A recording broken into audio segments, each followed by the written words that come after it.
All right, James. You were out west, right? You were in Portland. Now, when people hear Portland now, they have a very different view of it. Like, oh my God, the place must be a hellhole.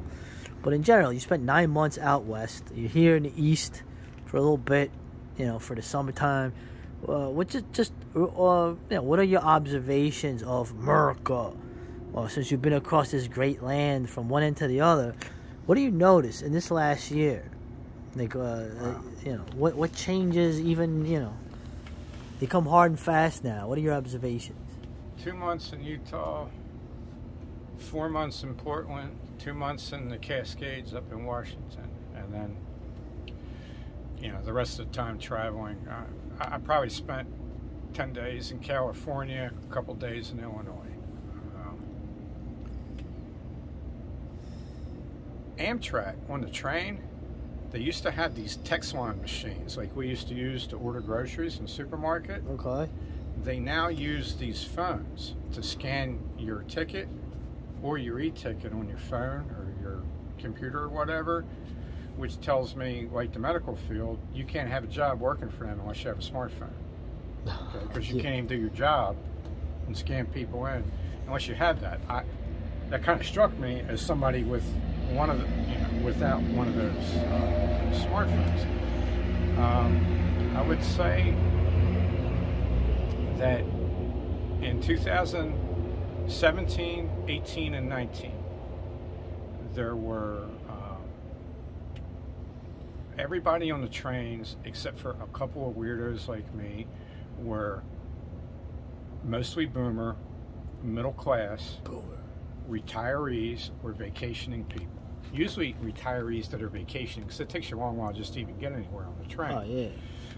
Now that has changed quite a deal. They lost all of that business during the vid, and as the middle class tourist business is coming back, about 40% of it is some of these retiree boomers coming back, but most of the middle class business is coming back, and only 75% of the business has come back. It's still 25% from being pre-COVID. Pre-COVID, the trains were always 100% full. A lot of that middle class business, I would say 30% is a parent and a child. It might be a senior citizen with her middle-aged daughter, or it might be a single mother with her son, or whatever. And the other 30% of it is homos and trannies. Oh. And you get bumped out of your seat, okay? Basically, there's a 3-tier system. Sweepers come first, then business, then coach. In coach, the tier is families come first, pairs come second, single people come third.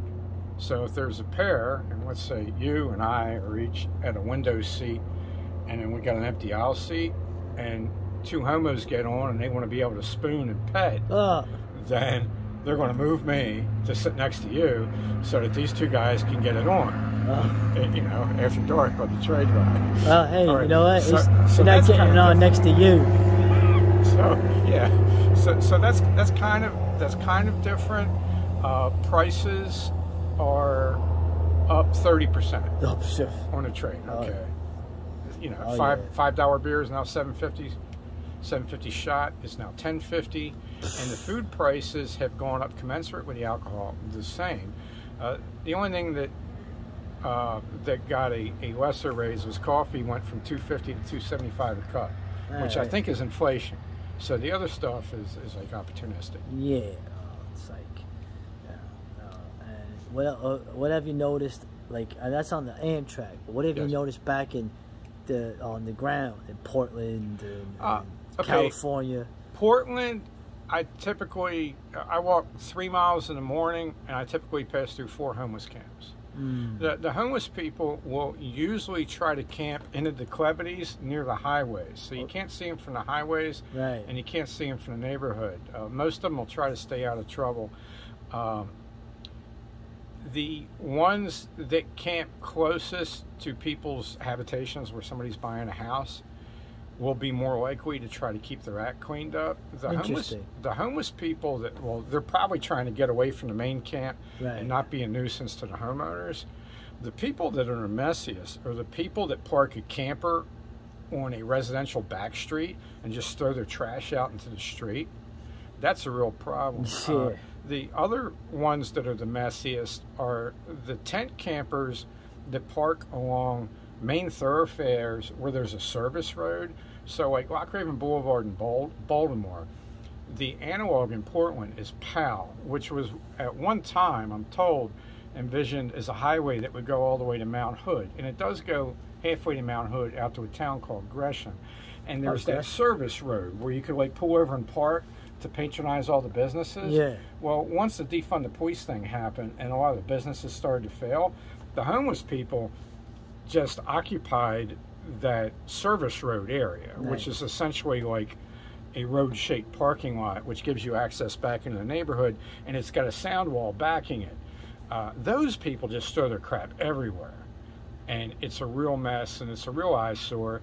There's a guy that has a business where he advertises on Facebook, why wait for your storefront window to get kicked in? Just get my plywood storefront installed now, okay? And he's doing pretty good business.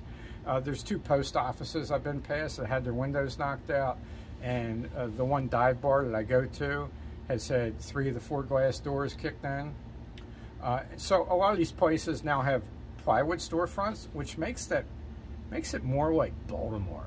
You know, I remember the riot. More like a bunker. Yeah, you know? I mean, they boarded up the windows at the bar we used to go to on when they had the riot. A drinking establishment, you know, with like all glass storefront and glass door. That's kind of high trust for me. Yeah, you know. So that's been taken care of.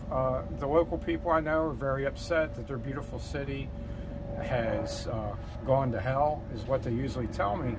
But the cops have totally stood down, so I'm now permitted to defend myself against people, which I have done. And although I feel guilty, Portland is now the only city, the only town where I've ever felt at home. Oh my God. I have a circle of friends, a dozen people. You know, I know a quarter of the city by one quadrant of it, the main parts of it, southeast, by walking around. And unlike the town of my birth, Baltimore, I'm permitted to defend myself because nobody's going to come check it out for a couple hours. So I got plenty of time to walk home. And I feel kind of guilty for liking Portland so much, because part of the reason why I like it so much is because the people that have embraced me as a friend, shout out to Dove and Kelly and Lori and Kenwa. Nice. Kenwa is like that's like 2 people that are one person, okay, that have talked to me a lot about eating salt and the ill health of it, but I converted one of them to become a salt eater. That's right. They don't like what's happened to their city, but it's made it even nicer to me, because before the defund the police thing, if I even defended myself with my hands against a 20-year-old guy, we both got to do 2 years. Right. You know, there was like a blanket law in Oregon. It wasn't even a Portland law, where you just couldn't fight. Right. Right. So good luck on getting pulled up on charges with that. I mean, the cops wait for hours after shooting to even show up. Nice. So I'm good for defending myself. So Portland to me has been an improvement. Reno's taking the downturn. Sacramento's getting crappier. Oakland has turned into like a total disaster shithole zombie show. Oakland. Where Amtrak doesn't even open most of the doors of the trains when they go through there. Nice. And on Caltran, the conductor locks himself in a plexiglass cage. That's great. The homeless is that bad in Oakland. San Jose is still nice. Emeryville is still the same shithole. Seattle's slightly less shitty than it was last year and 2 years ago, when like the ex-pimp was like running part of the downtown. Yeah. The rich people in Seattle didn't put up with that shit for long, and they cleaned most of it out. And some of the homeless actually try to disperse in the rural areas in that part of Washington. Interesting.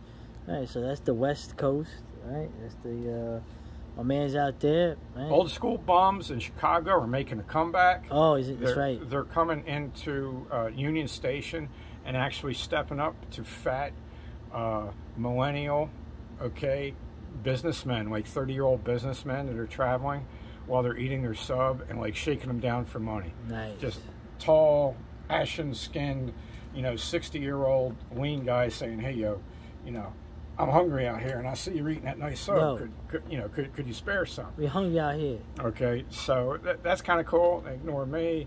And the other people are making a comeback after the drawdown of the bid are the Jehovah's Witnesses, who are no longer even billing themselves as Christians. That's right. You're telling me that they used to be Christians, and now we're just questioning how the government is handling things, and we're looking to scriptures to solve these problems. And I think it's a really good sales pitch. A young fellow named Roberto was very nice to me, and I wasn't very nice to him. But I learned a lot from him about the new program that the JWs are now. If the JWs stop bothering people on Sunday morning, knocking on their doors when they're hungover, maybe I'll like them better. I had a very good relationship with JWs. Many times I've spent hours by myself on bus stops in Baltimore, and these people are kind enough to show up and read verses out of the Bible to me while I'm freezing my ass off, okay, on a bus stop. So I've always got something good to say about them. Their women are fairly attractive. Their men are well groomed, okay, and they've always been nice to me. Yeah, wow. All right, so that's a little look at the West Coast apocalypse by Mr. LaFond. So who likes Portland? So now you made me lose viewers now. Portland's like a punching bag city, but you know what? Come on, most of the people in Portland are in southeast Portland. I don't know any other part of Portland. It's a quarter of the city. Most of those people are working people. Yeah. I drink at a dive bar with low-level government employees that work for like the National Forest Service and stuff like that, calling forest fires. Medically retired loggers have been run over by trucks and shit. Yeah. Carpenters, plumbers, guys that have their own home improvement business, mechanics, truck drivers. It's like half the truck drivers that work out of Portland all live in the southeast. Yeah. I'm very close friends with two of them. Okay, the one guy was a truck driver for 46 years. Yeah. Okay, and he was an arm wrestler, boxer. There's just a lot of regular working people down there, and they're still able to go out to their normal spots. They don't like the way the city looks. They just don't like seeing all the trash and the tents and everything. Yeah. But unless they're Asian or like Asian adjacent, Native American people, they're not getting robbed and beat up. Yeah. I mean, they're just pretty much, they're sad that their beautiful city now looks like a shithole. But they still have a city that's got maybe 100 murders a year. That's the same size as Baltimore. That's got 340. Yeah, I get you. Okay, Yeah. You don't really have to worry about accidentally getting hosed down by some guy running around spraying and praying with his 9mm. So it's still not a shithole city, but even according to the people that live there, it's done a 180 because it was a place where you used to have less than 30 killings a year. Now you got 100. So to them it's a nightmare, but to me it's like paradise. Oh yeah. Oh shit. You're going from Baltimore. Jesus Christ. All right, man. Well, this is a good culture insight that you're not gonna get from the mainstream, the MSM. You're only gonna get it here on Indies Goings Down channel. That's right. All right. Thanks, James.